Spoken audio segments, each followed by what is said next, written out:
Hello and welcome to another episode of Love, Life and Faith with me, Dr. Abigail. And yes, we're still talking about money. I know many people do not feel comfortable talking about money, but I believe it's important we talk about it because everything about our lives is based on how we are influenced by money. Most people make decisions based on how much money they have. So even simple things such as what you eat is determined by the money you have, which school you attend, which area you live in, etc. They are all determined by how much we have. You see, money controls many people's emotions.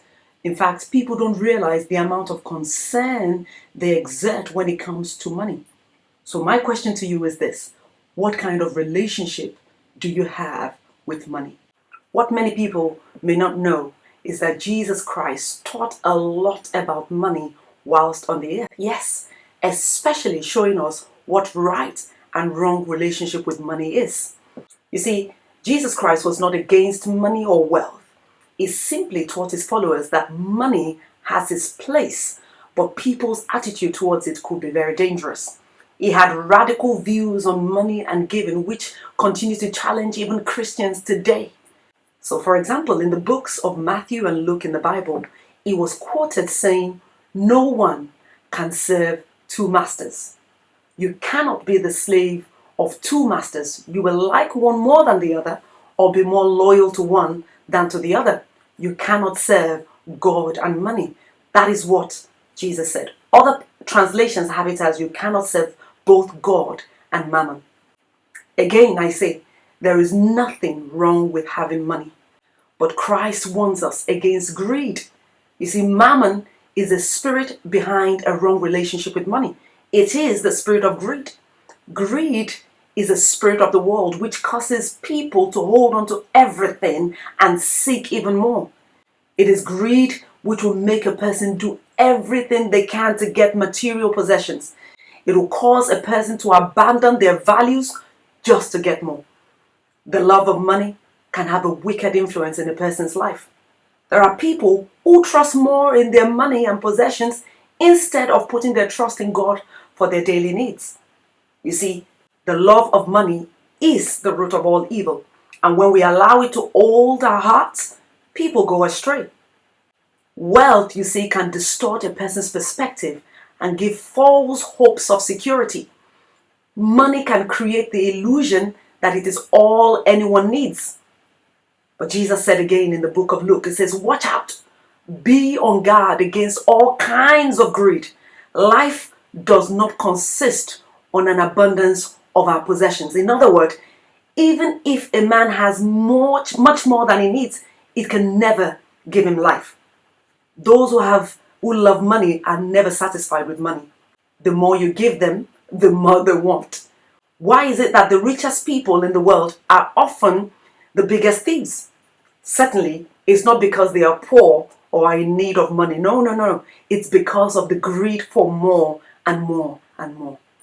Stinginess is also related to greed, and it will always leave people lacking. What's the solution? When there is an opportunity or your heart prompts you to give, do not hold back.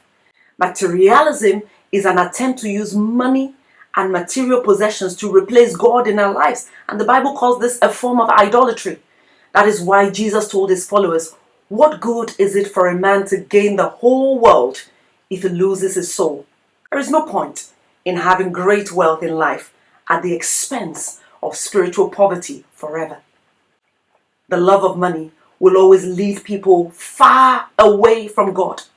So don't just live life just to amass money like many have done at the expense of their souls. Often, by the time they realize, it's often too late. When people realize they've sacrificed many precious things in their lives for their unholy pursuit for money. Some sacrifice their health for money. Some sacrifice their marriages for money. This is where a man decides to leave his wife in pursuit of money, or a woman decides to leave her husband in pursuit of money. Some sacrifice their relationship with their children, their values, because of this unholy pursuit of money. Basically, what Satan wants is that people will bow to him in their pursuit of money. When Jesus talked about money, he showed that the condition of a person's heart is often revealed by how they handle money, because wealth will always magnify the traits that are already present in a person's heart. So, if you're kind-hearted, when you have money, that kindness shows in the way you handle money. If you're a stingy person, the more money you have, it is revealed, when you receive money. So Jesus talks about faithfulness with the little you have. So what he's teaching us is this: do not be stingy with money, but be givers. It teaches us to manage money effectively and not mismanage money. It teaches us to put our trust in God and not in money. Finally, it teaches us to be content with what we have. Don't spend the rest of your life chasing after and living for money alone. So I leave you with these two thought-provoking quotes. The first one is in the book of Proverbs. It says, "The blessing of the Lord, it makes truly rich, and he adds no sorrow with it. Neither does toiling increase it." What does it mean? That means hard work adds nothing to it. It is simply the blessing of God. And the second quote is found in the book of 1 Timothy. It says, "Loving money is the first step toward all kinds of trouble." Some people run after it so much that they have given up their faith. Craving more money pushes them away from the faith into error, compounding misery in their lives. So there you have it. My question again is, what is your relationship with money? You can learn so much from the teachings of Jesus Christ, who teaches us on how to have the right relationship with money. Money must not rule our lives. You must rule over money. You cannot love two masters, the scripture says. You either love one or you hate the other. Why don't you love God? And he who blesses will bless you with all that you need.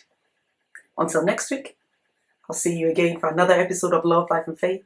And remember, if you're in the city of Southampton, why don't you stop by our Covenant Church, where you can join other believers to worship together. And I'll certainly look out for you. Until next week, remember, life is a gift from God. Live every day by faith and love it. See you next week.